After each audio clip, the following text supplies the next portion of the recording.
In the quiet village of Moonpaw, nestled between rolling hills and whispering trees, lived a 9-year-old girl named Tara. Tara was a curious child with a wild imagination and a heart full of wonder. She had an old bedroom window that faced the woods behind her house. And every night, just before bedtime, she would hear the most peculiar sound. It was a gentle whisper, like a secret being shared between the trees.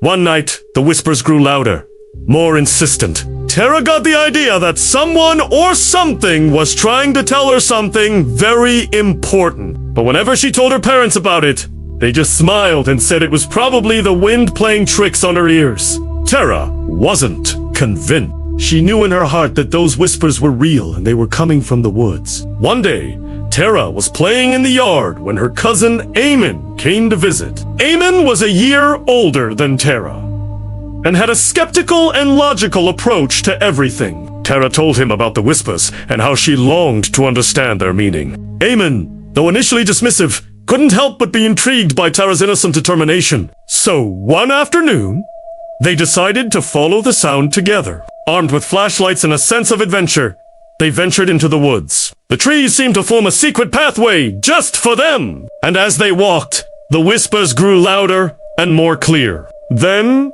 suddenly, they saw it. Buried in the roots of an ancient tree was a small wooden dollhouse. Its paint was peeling, its roof caved in, but there was a faint glow coming from inside. Could this be the source of the whispers? With bated breath, they started to dig. As the dolls came out, the whispers grew louder. Finally, the last of the dirt was brushed away, and the dollhouse stood revealed.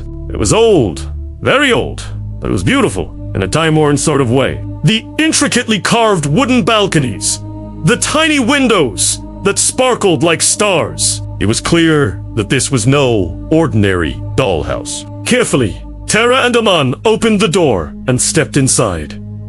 And what they saw made their jaws drop in surprise. The furniture was all old but well preserved, and it was all made of the finest wood. There was a dining table set for tea, a fireplace ready to be lit, and a staircase spiraling up to the second floor. It was as if someone had just vacated the premises. But the most astonishing thing was that the dolls were moving, not evil, but sweet and friendly. They were coming to life right before Tara and Amon's eyes. The dolls explained that they weren't evil, but kind and gentle spirits who had been trapped inside the dollhouse for many years. They told the children that the only way to free them was to solve an old rhyme that was hidden somewhere in the house. Tara and Aman looked around and saw a music box on a small table. When they opened it, a tiny key appeared. And as they searched for the lock, they found a loose floorboard. Underneath it, they discovered another keyhole. This was it, the final test. The rhyme was etched on the wall above the keyhole. The children read it out loud, and as they did, the key began to glow. When they inserted the key and turned it, the walls of the dollhouse rumbled, and then the most beautiful light filled the room.